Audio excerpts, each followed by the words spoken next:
अगर किसी शख्स पर एक कफ़ारा वाजिब हुआ और वो अभी अदा करने नहीं पाया था कि दूसरा वाजिब हो गया, तो सिर्फ़ एक ही कफ़ारा दोनों के लिए वाजिब होगा, चाहे ये दोनों कफ़ारे 2 रमज़ान के हों, बशर्ते ये कि रोज़ा फ़ासिद होने की वजह से जिनसी फ़ेल हो। तो जितने रोज़े फ़ासिद हों उनका कफ़ारा अलग अलग अदा करना होगा, चाहे पहला कफ़ारा अदा न कर पाया हो। 60 मोहताजों में ये लिहाज ज़रूरी है कि मोहताज बालिग हों। अगर बिल्कुल छोटी उम्र के बच्चों को खिलाया तो उनके बदले फिर बालिग मोहताजों को खिलाना ज़रूरी है।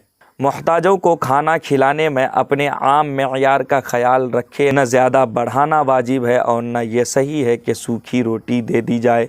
अगर मिस्कीनों को खाना खिलाने में तसलसल न रहे तो कोई मुज़ायक़ा नहीं, कफ़ारा सही हो जाएगा। खाना खिलाने के बजाय गल्ला देना भी जायज़ है और ये भी जायज़ है कि कीमत अदा कर दी जाए। गल्ला फितराने की मिक़दार के बराबर होना चाहिए। अगर एक ही मोहताज को 60 दिन तक सुबह शाम खाना दिया जाए तो भी कफ़ारा अदा हो जाएगा, मगर उर्फ़न ये सूरत बेहतर तसव्वुर नहीं की जाती, इसीलिए 60 मिस्किनों को बैक वक्त खाना खिलाना बेहतर है।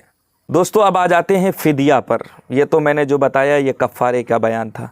फ़िदिया किसे कहते हैं? इस्लामी शरीयत ने ऐसे हज़रात जिन्हें रोज़ा रखने की ताकत ना हो कि ये रियायत दी है कि वो रोज़ा के बदले में फ़िदिया अदा करे, क्योंकि बुढ़ापे में उमूमन इंसान का जिस्म लाग़र व कमज़ोर हो जाता है, जिसकी बिना पर रोज़ा रखना मुश्किल हो जाता है और बाज़ औक़ात बीमारी के बाइस भी जिस्म में रोज़ा रखने की ताकत नहीं होती। तो इन हालात में उनके लिए ज़रूरी है कि वो फ़िदिया अदा करें। हर रोज़े के बदले में फ़िदिया एक मोहताज को 2 वक्त का खाना खिलाना है। फ़िदिया में गल्ला या उसकी कीमत भी दी जा सकती है। फ़िदिये में गल्ले की मिक़दार सदक़े फ़ित्र के बराबर है। किसी के ज़िम्मे कुछ क़ज़ा के रोज़े थे, मरते वक्त उसने वसीयत की कि मेरे माल में से उनका फ़िदिया अदा कर दिया जाए। अगर उन क़ज़ा रोज़ों का सारा फ़िदिया छोड़े हुए 1/3 माल के बक़द्र है तो फ़िदिया अदा करना वाजिब है, और अगर फ़िदिया की कीमत ज़्यादा बन रही है तो 1/3 माल की मिक़दार कम है तो 1/3 माल से ज़्यादा फ़िदिया में अदा करना उसी वक्त जायज़ है जब वारिस रज़ामंदी के साथ और रग़बत के साथ इस बात की इजाज़त दे।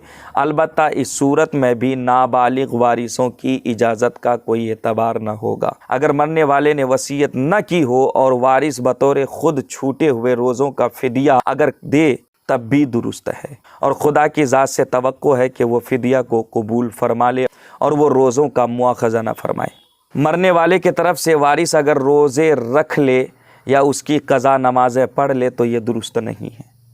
यानी मरने वाला मर कर के चला गया, अब जो उसके बच्चे हैं या उसके पोते पोतियां हैं, जो भी हैं, अगर चाहे कि मेरे दादा ने या मेरे नाना ने जो भी रोज़े छोड़े थे मैं उन रोज़ों को रख कर के जो है बदला पूरा कर लूँ, तो ऐसा हरगिज़ नहीं। या वो नमाज़ें उनकी क़ज़ा हुई है उन नमाज़ों को बदले में पढ़ ले उनके वारिस और उनके हक़ से उनके ज़िम्मे से नमाज माफ़ हो जाए, तो ऐसा हरगिज़ नहीं है, बल्कि उनके लिए फ़िदिया देना होगा। मामूली सी बीमारी के वजह से रमज़ान का रोज़ा क़ज़ा करना और ये ख़याल करना कि फ़िर क़ज़ा रख लेंगे या फ़िदिया अदा करके ये समझना कि रोज़ा का हक़ अदा हो गया, ये बिल्कुल भी सही नहीं है। रमज़ान का रोज़ा उसी सूरत में छोड़ें जब वाक़ई रोज़ा रखने की ताकत ना हो।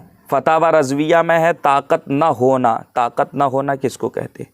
एक तो वाकई होता है और एक कम हिम्मती से होता है। कम हिम्मती का कुछ एतबार नहीं। अक्सर औक़ात शैतान दिल में डालता है कि हमसे ये काम हरगिज़ न हो सकेगा और करेंगे तो मर जाएंगे, बीमार पड़ जाएंगे। फिर जब खुदा पर भरोसा करके किया जाता तो अल्लाह ताला अदा कर देता है, कुछ नुकसान नहीं पहुँचता। मालूम हुआ कि वो शैतान का धोखा था। 75 बरस की उम्र में बहुत लोग रोज़े रखते हैं।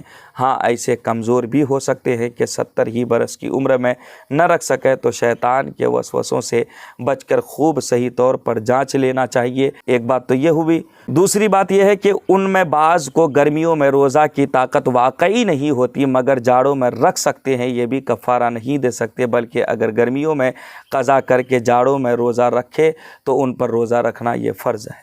तीसरी बात यह है कि उनमें बाज़ लगातार महीना भर के रोज़े नहीं रख सकते मगर 1-2 दिन बीच में नागा करके रख सकते हैं।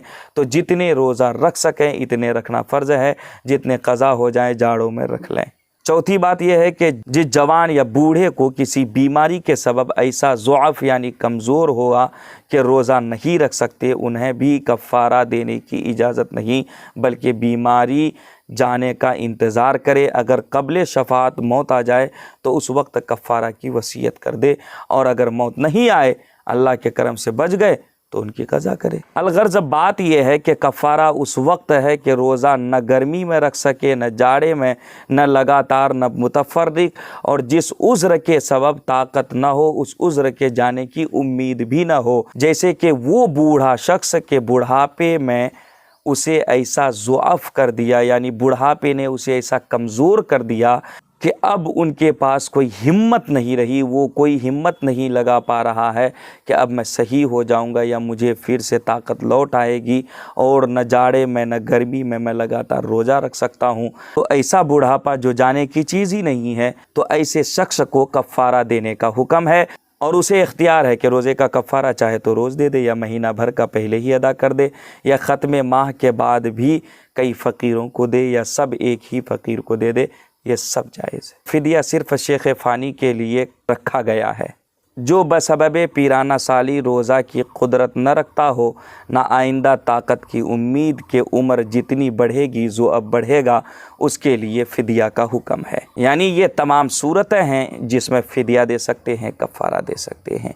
दोस्तों, आज की वीडियो में इतना ही। इंशाअल्लाह फिर अगली वीडियो में मुलाकात करूंगा। अगर आपको वीडियो अच्छी लगी तो वीडियो को लाइक करना तो बिल्कुल भी मत भूलिएगा, और अपने दोस्त अहबाब में वीडियो को ज़रूर शेयर कीजिएगा, और आपकी जो भी राय हो वीडियो के मुतालिक कमेंट बॉक्स में जा कर के हमें ज़रूर इत्तला कीजिएगा।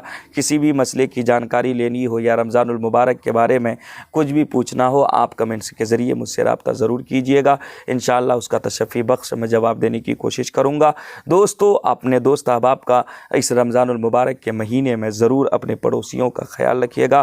खुदा हाफिज़। अस्सलामु अलैकुम व रहमतुल्लाहि ताला व बरकातहू।